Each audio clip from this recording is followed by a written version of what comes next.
Welcome to Urban Pitch Podcast, the beautiful game of life. Today we have a very special guest coming all the way from Copenhagen, Denmark, Kristoffer Liicht from Copenhagen Panna House. Whoop, whoop. Yeah, and man. we also have Gilbert Right. from HB Futsal join us as a guest co-host today. Mm-hmm. Welcome. Thank you, John. Yeah, you happy to be here or what? I'm so happy to be here. Man. All It's, right. This is LA, it's California. Having a good time It's so one far of in my LA? favorite places in the world, so Cool. yeah, for sure. Most people are probably familiar with street soccer, but can you kind of describe it and tell us how you got into it? Well, requires a longer answer. Yeah, so no worries. Well, when I was young, I played a little bit of soccer. I didn't really not for real. I lived in a very small town, a place called Suell. It was like 800 inhabitants, so like soccer would be just chilling with your friends. We had a team, but it was nothing serious. I was never really good at it. I could run fast up and down the wing. That was pretty much it. But then when I was like 14, 15 years old, I got invited to the street soccer tournament, and I thought, hey, cool, I'm gonna check this out. I went with my friends. We were just chilling, balling, and I saw this guy called Michael Toft, Danish street soccer legend, if anyone knows him. Just doing all these crazy things with the ball, man. Left, right foot, bang, bang, bang, hides it behind his back. Whoa, where's the ball? Where did it go? And from there on, I was hooked. And I just made it my goal to practice as much as I possibly could to reach somewhat the same level. And I'm happy to say that I've gone from someone who had almost no ball control to someone who can do pretty much anything. How many tricks do you have like in your artillery? Too many, man, and a lot of them are self-created as well. I think that's so important to just I think you got to come up with a signature move, though. I know you have a ton of arsenal Yeah, of moves, but I think you need to have like one signature move that everyone's like recognizes, huh? You working on that? I do. I have. You one. do. I have too Well, you many, got to man. label it then, right? Yeah, Label it how? Like the lead, whatever the lead, That's good. There's the something. AK, obviously, good, AK 3000 and whatever. Yeah, people know certain somebody, names. Yeah, somebody came up with that. Yeah. So you gotta, as John was saying, is you gotta come up with your own. Yeah, but you're right. Yeah, you're good at promotion, but I don't think you're as good at self promotion. It seems like you know. I think that's because it's for me that's definitely not the most important part. Right. The crew is my crew. Copenhagen Panna House is what comes first for me. Okay. How'd you start that, by the way? Well, I was playing street soccer for a couple of years, right, and I was just getting somewhat better at it. I could move the ball around, do some ground moves, but I was. So you're probably like what age at this time? Then I'm like 18, 19. Okay, so like 18 around now. So you've been balling. balling for like 4 or 5 years. And I finished high school, Okay. and then I moved to Copenhagen to study at university. And yeah, I hooked up with these other ballers, street soccer ballers, who were like, opposite of me, were really really good soccer players, and we mixed and matched, taught each other different skills, and we from then on we really took it to another level. Right. What really happened is when you start training with with people that want the same thing as you, that's when your level really increases. Not so much when you just train by yourself. It was more like a crew, right? Originally, huh? It was wasn't definitely like let's come up with a business, right? No, man. We had we just loved street soccer. We were 3 guys: Suell the Gypsy, Emin, Ben Mumu, and me. We just decided we wanted to make this crew, and the whole idea was we called it Copenhagen Panna House because we believe in growing the sport together as a whole. Everyone has to be a part of it. That's why it's a house. Everyone under one roof. What does a Panna House actually entail? Does he have other, obviously you said he has a lot of street soccer players in it. Do you have other groups that come together? Yeah, man. Yeah, give us the whole breakdown of the whole business side of things, and not even just the business side. We were all the stuff you guys do. Yeah, you do so much. We were 3 guys. Yeah. We were doing a bunch of workshops, shows. Just standard street soccer work.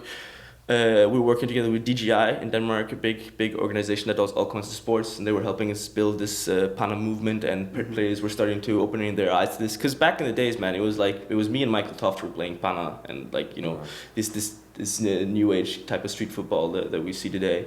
No one was really doing it, so we were trying to do this, and we were building a business around it back then. We changed it to an organization because we found that our heart was really in the sport and within growing it. Right. So we created an organization, and now we have over 100 members, and we do volunteer trainings every Wednesdays. We're in schools, in PE classes, teaching Panna, reaching out to kids across all over Copenhagen. We do events. We try to do national tournaments. We've held the Panna's Invitationals, the international tournament. So we just do all kinds of different projects, just trying to spread the sport we all love, really. Yeah, I think I like the idea, the fact that you guys are going to schools to actually teach the sport. Yeah, it was a development in Denmark is what happened. They lengthened the school days. Normally in Denmark you go to school from 8 to 2 in the primary school. Okay. Then they lengthened it to like 4. Okay. But one of the requirements, what happened is then they started asking for local organizations to come help with activities. So that's one of the things we do, and we were funded by the government to actually go and teach Panna and street soccer in their PE classes. Right. So like for weeks at a time, which is dope. Like it's the best way to like showcase. You get 20 kids just, well, what is this, man? He's doing awesome tricks with the ball. And that's exactly how I started. So I know that feeling, and I know how to get them on the hook. So it's awesome. So you're a pro street soccer player though, right? And in terms of like, you can make, you make a living off it. Yeah, it's what I do now. Travel all around the world, right? Yeah. What are some of the things that allow you to get around the world? And, like, I think someone that's not familiar with street soccer, they'd be really curious about like, how does this guy make money off this? And how does he get to travel? First of all, name some of the countries you've been to recently. It's you don't get rich from being a professional street soccer player nowadays. Not yet. Yeah. That's why we grow street soccer. That's one of the the goals. If we want to make a living out of it in the future, we need to grow the sport first. Okay. So that's very important. But as a street soccer player, you can do many things. I mean, if you're really really good and you have a good like karma, outer appearance, like charisma, then you do shows, and you're playing with the ball, playing with the audience, and having fun. You can also do workshops. I also do talks, and where I talk to it could be school teachers about urban culture and like why it works, why it brings different groups of people together from different areas of the world. There's many different aspects to it. It's not just the game itself. There's so much around it as well. Right. But it's not like they're all just coming out to you. You got to hustle, right? You're for sure, man. You're calling people, emails. People won't know I'm out there. You need to make sure people know. So what is there like when you explain about the urban culture? Like, what is the relation to soccer and That's one of my favorite things always to say. It's what Emin always says, which is such a cool thing about street soccer and soccer in general is, we all speak all these different kind of languages. We all have these different ways of communicating with each other. But when it all comes down to it, we actually all speak this same language, which is, the soccer ball, the soccer game. I mean, it doesn't matter if we can't speak to each other. We can still communicate through this game, which is beautiful. I went to Japan for 2 weeks last year, and the Japanese scene is amazing, by the way. They have such a great way of going into the sport. They view it more as an art than a sport, really. But none of them spoke English at all. So like I could not communicate with them. But as soon as we started balling up, smiles on everyone's faces. Everyone's enjoying it. You feel like a real connection. And I think how were you able to hook up with these guys then? If you're not able to speak Japanese and they're not speaking English or Danish. Yeah, dude. That's just hit them up on Facebook. Like, yo, I'm headed there. So Google Translator. All right. Google Translate. I know. You got Google Translate in the beginning. It's crazy, man. Like I made an Instagram post saying I was coming to Japan, and I just hoped for the best. And I was lucky that a street soccer player's friend understands English and could help me out in that case, and I got a place to stay for the first couple of days and everything. So one guy reached out to you and he was like the host and all that. Yeah, man. He wasn't even a street soccer player. It's crazy. He was from the Philippines. So wait, your travel, was it like planned, or was it just, hey, I'm gonna just go out in Japan and try to do street soccer? Last year was crazy for me. I was going to Mexico to judge the Mexican championships. And so Mexico has the biggest Panna championships in the world. There was 500 competitors and 3,000 people spectating and big screens and cameras going around the cage. That's 6 cages already for the preliminary rounds. It was insane. You're one of the judges? Yeah. Okay. I was the judge. Oh, you were the only judge? Yeah. Okay. Yeah. Oh, it was. That's For the first meeting I came down there, 200 players show up just to hang out and play with me, and that's just That's incredible. But from there on, I was lucky. People heard I was in Mexico. I got to go to the States, also judge the American Championship here last year. So that's why I was here last year. Sizzle. Met you guys, Right. which was cool. Yeah, exactly. And from then on, I asked to get a ticket to Thailand instead of Denmark because I was studying at this time. To the Mexican organization? No, to CISM, yeah. Oh, Because okay. I went to America, right? So I had to get a ticket back somewhere, but I didn't. So you said instead of going back home, I want to go to Thailand? I wanted to go to Thailand, man. Okay, You know, so they got you a ticket cheap, to Thailand? cheap living costs. You know, the only thing that's expensive is really the plane Right. ticket, so I got that covered. So Okay, but where were you staying at and all that? in Thailand? Yeah.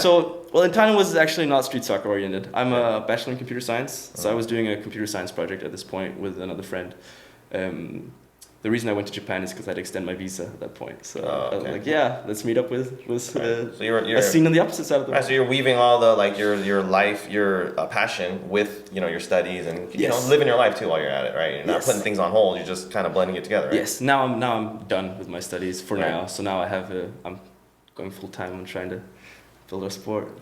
All right. So one thing that I've always kind of wanted to ask, different guys like in street soccer and freestyle is there's a distinction, obviously, kind of between the three disciplines, right? There's freestyle, there's street soccer, and then even within street soccer, there's Panna, right? Yeah. Tournaments and competitions, right? Yeah. You do all three, right? Yeah.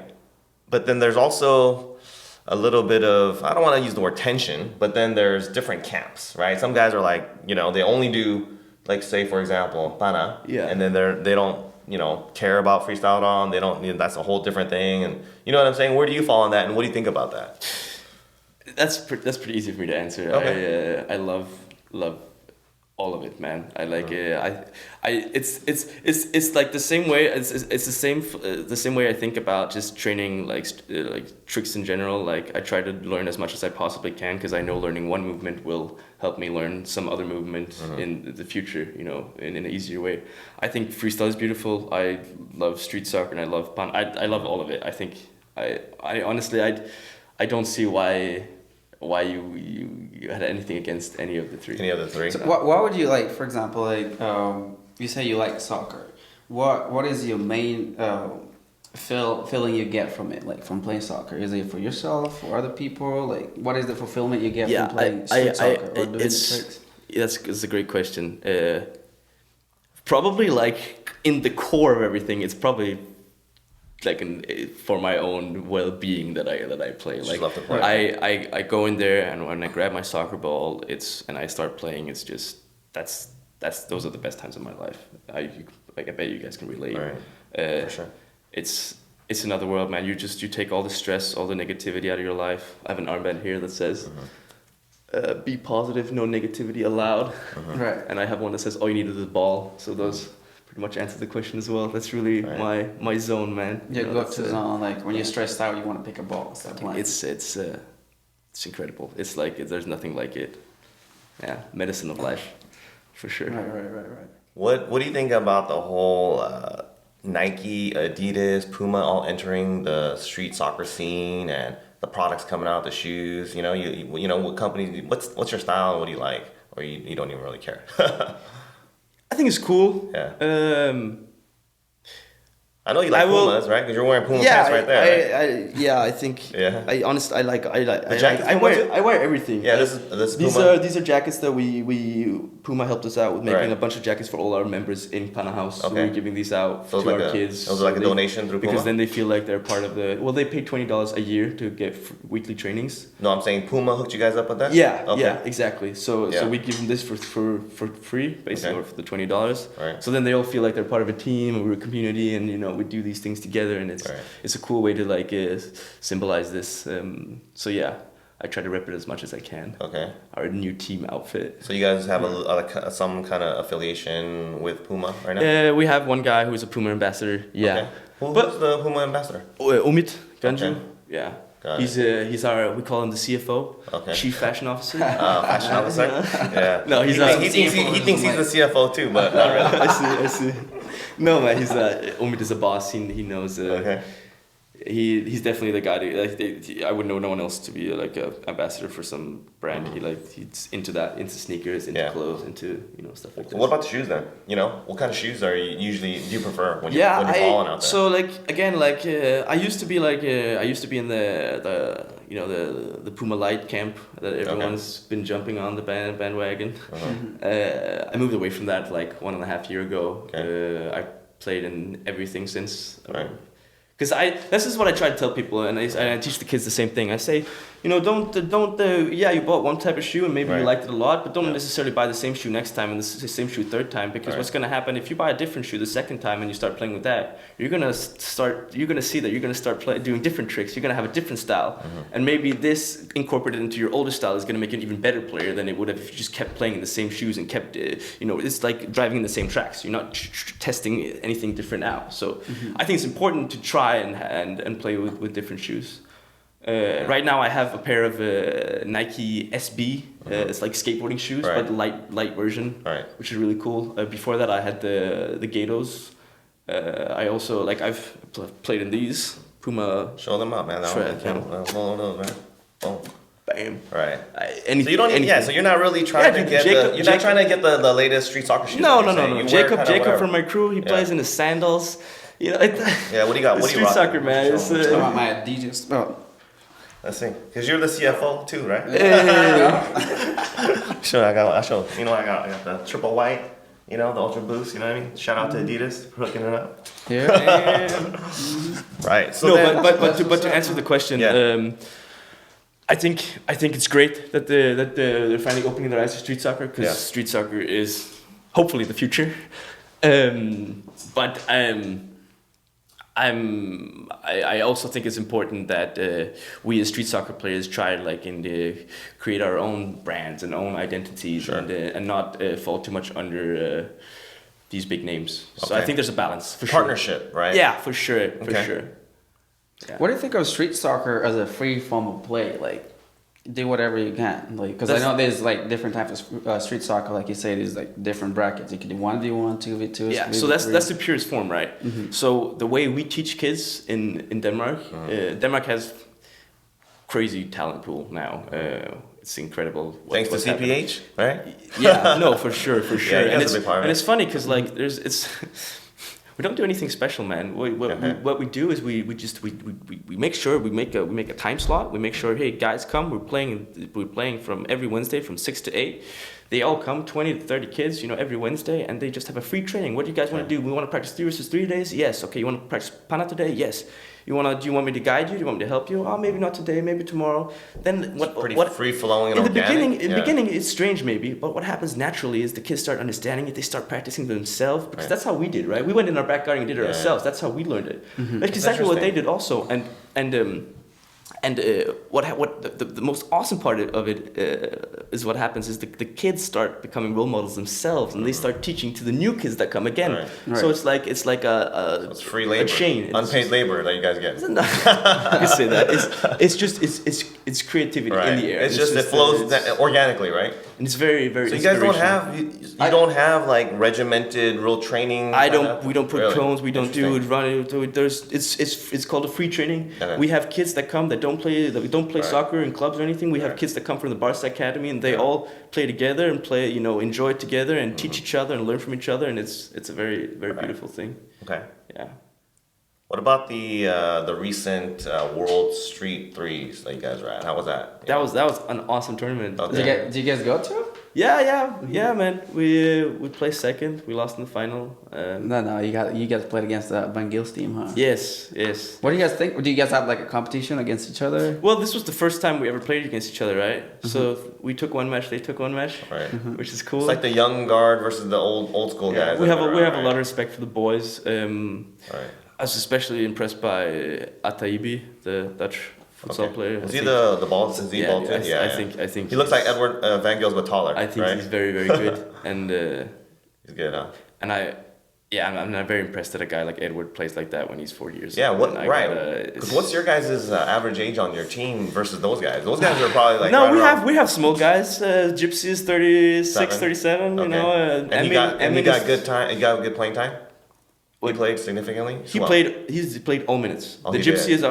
is a staple of our team. Like the Gypsy. Yeah, because you need an old guy on the team to stabilize the team. Yeah. That's what I've been trying to teach you all this time. He's trying to say he's the older guy for our team. That's what I always say in order to try and get on his team. Like you need one old guy to like keep it down, right? Stabilize everybody. He always goes around. Oh, I'm so old. I'm so old. I'm retired. He's like shots fired, going crazy. Yeah. But then other than Suell, the other guys are all younger, kind of, right? They're all in the 20s. Emin is 29. Okay. So I mean, you're 23. I'm 23. Yeah. Okay. So Jacob is 20. Yeah, which is crazy, and Phil is also 20, and Mess is 22. So we're a mixed group.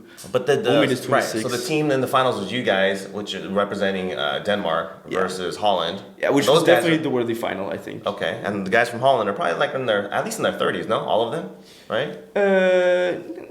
I'm not. They didn't have any like 22-year-olds like you guys, right? I don't know how old is Izzy? Izzy's definitely 30 I don't think. something. No, he's not. No, he's not. No, man, he's like 20. He looks 27, young, I think. Really? Yeah. Okay. I can't be sure, man. I don't think he's in his 30s, dude. Okay. I doubt it. Because he was back in the days. I remember like when he was discovered, right? He was like 12 years old or something. Okay. He was a young guy. Got it. So music. So in soccer. So. Right. So for example, in Denmark, right? Like the Gypsy, who's 37 years old, he's been playing for street soccer for his entire life. Right. He's been dominating the Danish courts for like since he was since he was just 13 years old. He's been playing in the backyard. He's been playing in all the courts in Copenhagen. And he probably winning saw all other the people tournaments. playing too. So in Denmark, he's the king of street soccer. And they just didn't film. So the right word, I'm assuming, would be like he's a king, not the godfather. For me, Suell is the best street soccer player in the world, and he's still at a high level. Yeah, dude. So many people underestimate him. I know because he doesn't really. His games and competitions aren't filmed. He makes his teams win, man. Yeah, that's it's clever. That's good. It's like Messi, huh? Like who? Messi. Not like Messi. Well, not like Messi in Barcelona, but like I don't think Messi plays street soccer. I wouldn't know who to compare him to. Like, there's no traditional soccer player. He's his own thing, man. He's the gypsy. Because he is a gypsy. Did you know that? Yeah, he's a gypsy. His on his, I thought it was just like a description because he's Suell the Gypsy. So I thought because he's just wild and like just like travels a lot, but he really is gypsy. He's Roma, right? Yeah, he's a gypsy. That's sick. A free spirit. Yeah, that's pretty sick, man. Yeah, he's a very good guy.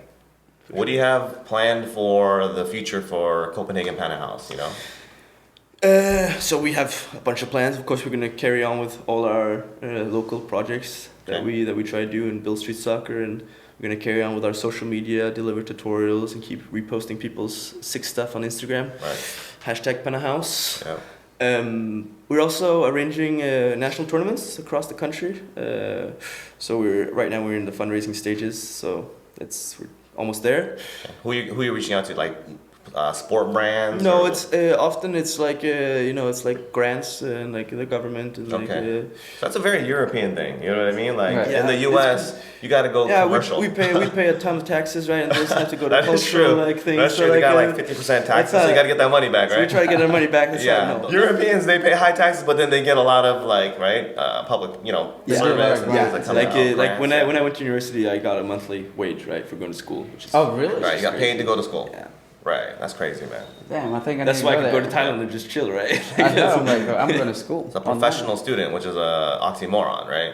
You're getting paid to study. Interesting, right? But honestly, it's I think it's great. I like that helped me so much out when I was a student, and I didn't have to like find myself a job. I didn't have to worry about that. I could get by, right? So that was very important for me.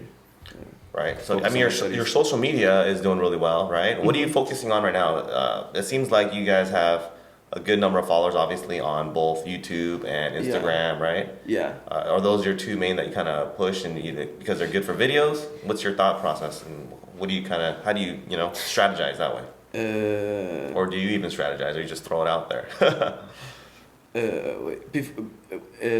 One second, before I answer that question. Yeah, go for it. The last thing we're planning for is the 5 national events. They're of course building up to the Invitationals, Okay. So next year's World Final in Denmark again. Okay. Get ready. Yeah, what's the name of it so they can look for it? Panna House Invitationals. It's gonna be dope. Yeah. What is it gonna be like? Who's gonna be there? Who are the people that you guys are planning to invite? They invite all the top guys. They all come, man. Yeah. This year was the first one, right? It was dope, man. Yeah. It was sick. The one the 3v3 that. No, they have the CP Copenhagen Panna House. Yeah, have their own. there's a 1v1 tournament and there's a 3v3 tournament, and both have the Panna rule in them. So if you make a Panna, the game is over. It's focused on Panna. Right. And that is just in Copenhagen. Yeah, we did the first time this May, which was a huge success, and we brought the community together, and everyone was happy and having fun and enjoying and going back to what it was all about, you know. So this finally we had a tournament. There hadn't been a tournament for ages, so we were like, okay, we're gonna do this ourselves. And it was such a big success, so we're doing it again. Right. That's the essence of it. It's the way to go. Yeah, man. Okay.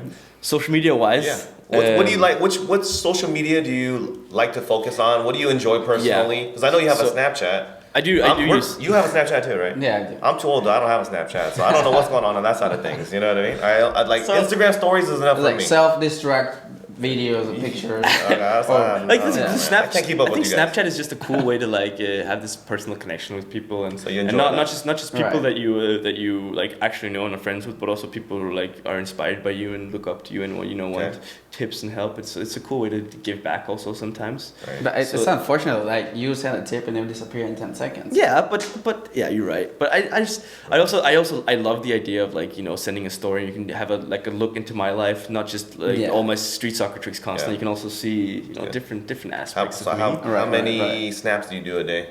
I'm not that into Snapchat, to be honest. Like I only have like a 300 something on Snapchat, which is nothing, right? Okay. So it's mostly just for like the closest people of close friends and homies. So I just try to snap when I do interesting stuff. Friends? You know?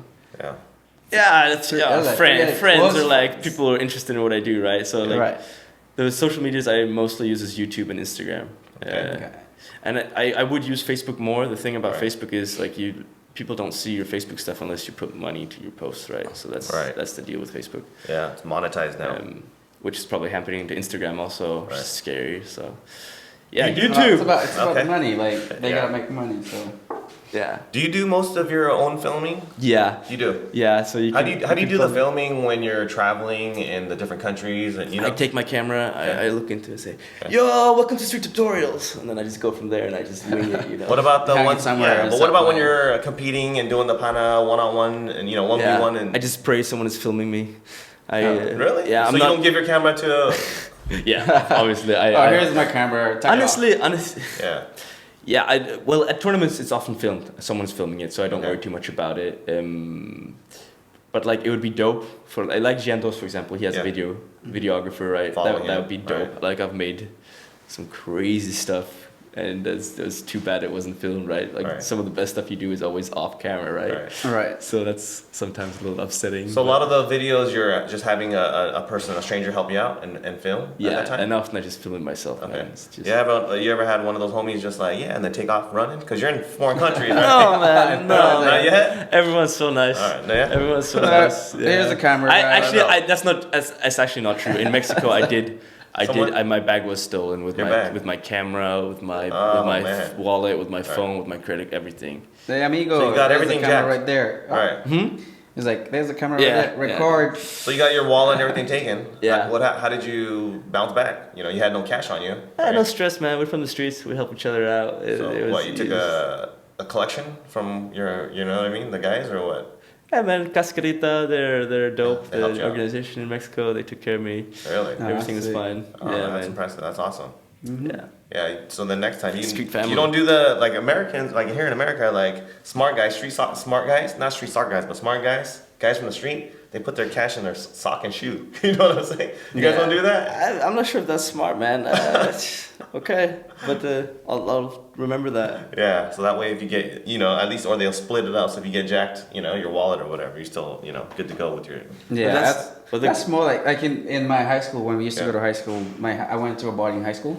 So in the high school, when you're given pocket money, you obviously have to keep it somewhere. So most of the people put it under the pillowcase or under the bed in the dome. So you can always go there. You'll see somebody go onto their bed. They'll lift up their. Man, that's the first place everybody looks. I know, right? I know. That's the worst hiding place ever. That's a lot of people who do that. Yeah, everybody hides it under the pillow. That's the first place they're gonna look if they try to jack you. Now we know where to go. Check when we go to this place, right? You need money. Trust me, you won't be finding money there. But a lot of people used to do that. All right. Yeah. Yeah, man. I just hide my money in my bank account. I found that's the easiest way. Okay. So, what else are you up to in terms of like you're here in the States, right? What kind of things are you looking forward to doing in the States? Yeah, dude. So like I'm for most of my time I'm not right now. I'm in LA chilling. Yeah. The street vibes are the best here probably of all the USA. But I'm up in Santa Rosa with my boy Nick Rogers, who's a great guy, very enthusiastic and about street soccer and does a lot of work for the community. So we're trying to make a court happen up there. They don't have a street soccer court at all. They don't even have goals under any basketball court. Yeah. They have nothing. They have a tennis courts, basket courts. They have like racquetball, but nothing soccer related. So they could always improvise. We had a street soccer tournament under a basketball court.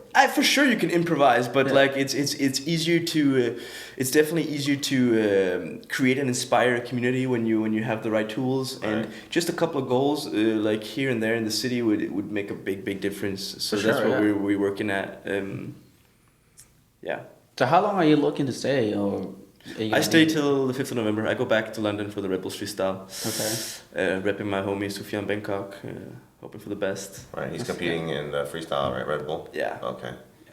You don't compete though. Talk about street match freestyle. And I know. Panna, right? He does all around. Yeah.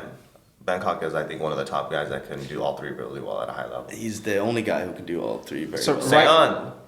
Right Sean now. Garnier. He can do it at a high level all three. Who? Sean Garnier. Sean Garnier? No. I love Sean, but he can do street soccer and Panna high level. Okay. His freestyle is worn off. He's an older man now. But you're saying Bangkok is all three, including freestyle at a high level. High level.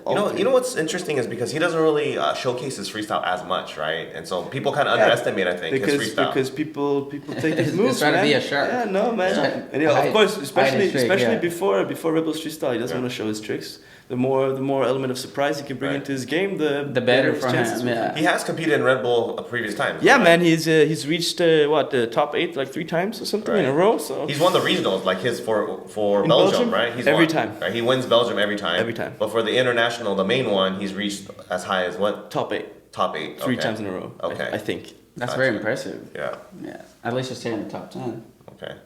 You don't like to play futsal or compete in like tournaments? At organized kind of level? Wait, like 5v5, you know what I mean? Yeah, I like to play futsal.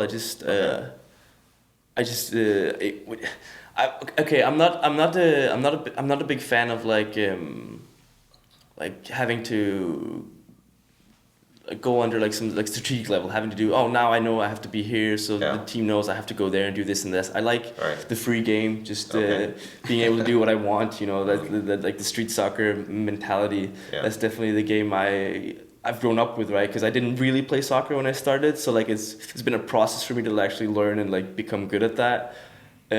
So like it's definitely the free form of soccer that I enjoy the most. Not to say that I don't. I play futsal and play 5-a-side and play street soccer all over the place. I just don't do it in a team and compare. Yeah, how come you don't film any of the futsal, the 5v5 kind of stuff? Because the reason why I ask is because probably gets beat. That's probably why. You don't show the losses, right? Only show the wins. I know, right? I'm winning. Okay, I gotta show this. That's what he does. Are you coming later? Are we playing or what? What is this? I am playing. Oh, okay. I feel a challenge in the air here. Yeah, right. Are we gonna bring the camera out also, or what is it? Okay. Let's do it. Hey, don't bite off more than you can chew there, buddy. I know. I'm like, okay. I think I might hold up for a little bit. Every time he comes in town, I'm like, no, I don't play, dude. I only film. Like, I don't want to play against him, man. And he still gets nutmegged, right? Oh, really? Yeah, while I'm walking, he's always trying to nutmeg me, man. Every close time. your legs. I know. I'm gonna walk like like this all the time. I'm wearing a kimono. All day, man. 24/7. A lot of diving in. Oh man. Mag. So who's your, like right now, obviously you do freestyle street soccer. Yeah. Who do you feel is like your competition? My competition? Yeah. How about who are the guys that you respect and what I mean? Yeah. Look up to and respect and that kind of thing.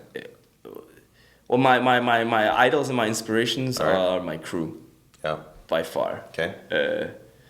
But then there's like, I think the top guys right now are like Suf and Tuba and Jean Dost. Those are the guys top guys for sure. Okay. You don't really respect the American dudes yet, huh? Oh,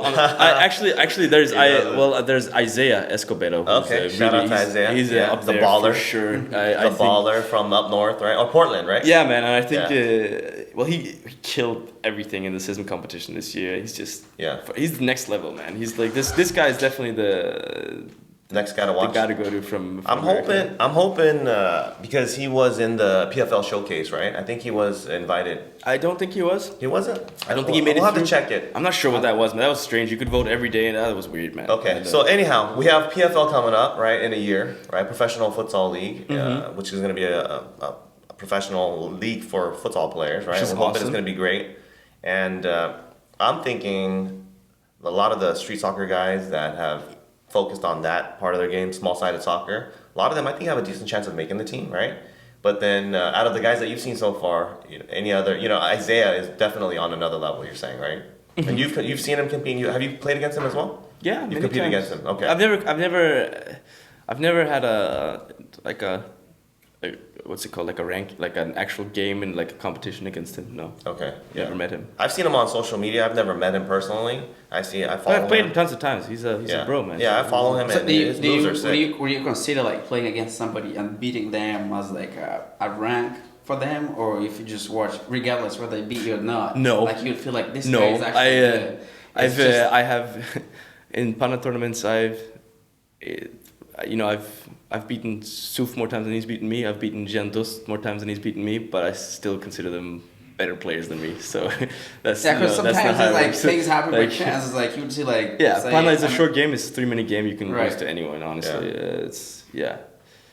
And then you'd be like, oh, greatest Panna guy in the world. I think but when you reach there's also like a point when you reach like especially in such an individual game as Panna, when you reach a high level, you need to like believe that if you don't believe that you're the best, you at least have to believe that you can be the best. Like I go around telling myself that I'm the best because that's the only way I'm gonna go into the game and not have like the fear of my opponent, because if I go in there and thinking this guy is much better than me, then I'm gonna get my ass kicked. Self-motivation. Huh? Yeah, man, you gotta have belief is a big part of it. Panna is really like it's people underestimate the mental part of the game. Like when they play against me, I talk so much shit while playing. I just get into people's heads, man, and they stop focusing. What do you say? Everything, man. Like what? You say first of all, you say I keep joking around. Hey, where's the ball? Did you go left, right? I make them go this way. They go the other way. Man, that's not talking trash. That's like compliments in America. No, but I'm just what I'm saying is like I get into from this guy right here, man. I get into people's heads while playing. It's a very it's like for the most part of it, like in any like especially like a competition sport like soccer, obviously it's a mental game for soccer for sure. If you know there's mental coaches and stuff like out there trying to put money on that. You could actually it's legit. I mean, if you're a professional player and you're making like 15-20 million a year, but you're having some mental roadblocks, then you should probably go see a mental coach. There you go. For sure, you actually do need that because that plays a big major role in soccer. Because if you're not mentally prepared, if you're not, anybody could tear you down psychologically. Yeah, man. Like, it's for example, somebody like you. Me from Denmark, I sometimes think, you guys know Kasper Schmeichel, the goalkeeper, Leicester City. Goalkeeper. Yeah, man. He was. I don't know him. So Peter Schmeichel. He's the legendary keeper, one of the world's best ever. No. Okay, legendary keeper from Denmark. Yeah. There's Kasper Schmeichel, his son. So a lot of pressure on his shoulders. He was a keeper at Manchester City. Didn't have a good run. He was a keeper at Leeds United. Didn't have a good run. He went with Leicester down the championship.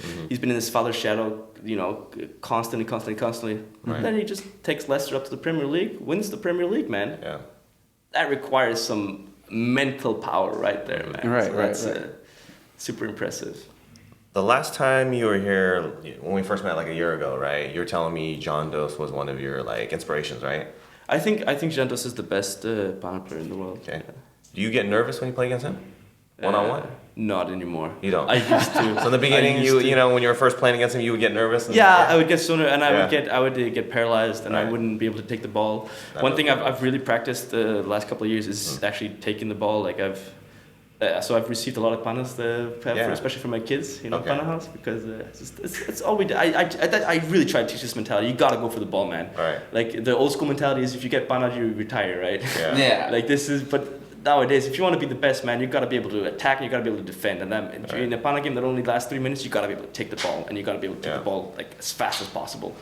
So it's a big part a lot of of players actually do give up like real quick. They're like, and if you just stand there just looking at the ball, and if you're scared of your opponent, you're gonna lose the match, man. Giantos is so good; he will easily just pass you if you don't take the ball. Yeah. At the last tournament, I played him in Elbeuf. It's me and him in the final. Yeah. He's up 5-2 with 30 seconds left, and I managed to take the ball from him 3 times and score 3 goals and get a golden goal. Take the ball from him again, scored for 6-5, win. So it's. So basically, you tore him down psychologically. I was lucky. It takes a bit of luck, and it takes no fear, right? I had to stick my foot out every time, just hope he doesn't do something crazy and put it through my legs and go for the win. Take risks, right? Instead of being scared of playing against one of the guys that you would look up to. For sure, man. Yeah. Giantos is a homie, man. This guy is a great guy, man. He's taught me a lot, probably without knowing. Like I've taken so much from him. Yeah, I think one of the things I really like about him is I think he's a really good ambassador, and he promotes a really good positive message. And just he doesn't even think about it. It's natural. Comes through. It's natural. I've seen a lot of videos where he was on like TV and things like that, and you can see his personality coming through. First of all, he seems like a really cool guy, and second of all, he's just really positive and easy. You know what I mean? Even his slogan, right? Easy man. He's just out there having a good time, right? Yeah, man. That's exactly what he does, man. He just enjoys. Yeah. What does he always say? Bang bang, right? Bang bang. Yeah, easy man. Bang bang. You know. I know. I'm like thinking, is he Jamaican or what is that? You know. Everything, man. Everything, man. Right. Yeah, he's a brother, so that thing comes through no matter what. He's from where is he? He's from Holland, right? He's from Holland. I think originally he's like Surinamese. I think that's what you say, right? Okay. You're from Suriname, but he's Dutch. Yeah. All right. Cool. Got anything else you want to ask the man while he's here? What else? Well, let's play. Yeah, dude. Yeah, man. I'm ready anytime. All right. Yeah. So it's given that you're gonna be here for a while, are you planning to play anywhere or man. just my invitation? As much as I can, for sure. Okay. Do you have where are you right now? Are you living in LA or farther out of LA? Staying with homies, man. He's doing the street baller life. I don't have any like. You don't have a hotel. You don't stay at the Beverly Hills Hotel every time you're in LA? No. Oh man, it's pro street soccer players not up there yet, man. The Beverly Hotel level, not there yet. Not there. We're at the community family level, so stay around with the people who know how to ball and wants to ball, and then we ball. Yeah. Cool. Yeah, so you should come out. We play every Sunday. At the Hawthorne? Yeah, man. I was there yesterday. Easy. Oh, you were? Checking it out. Yeah. Oh, that's already. sick. That's sick. That's sick. The yellow and blue field. Mhm. Yeah, man. It's cool. It's very nice. Mhm. Yeah, man. No, I'm definitely coming down. I think we're playing tonight also at Hawthorne. Okay. Yeah, man. Well, unfortunately, We'll film it. We'll film it when he plays you, all right? And we'll put it yeah, up on we'll be on media. Sunday. Come on Sunday. I'll be there on Sunday for sure. All right. Thanks for coming out. Appreciate it. Yeah. For sure. Thanks for watching Urban Pitch Podcast, The Beautiful Game of Life. Peace. Out. One of those.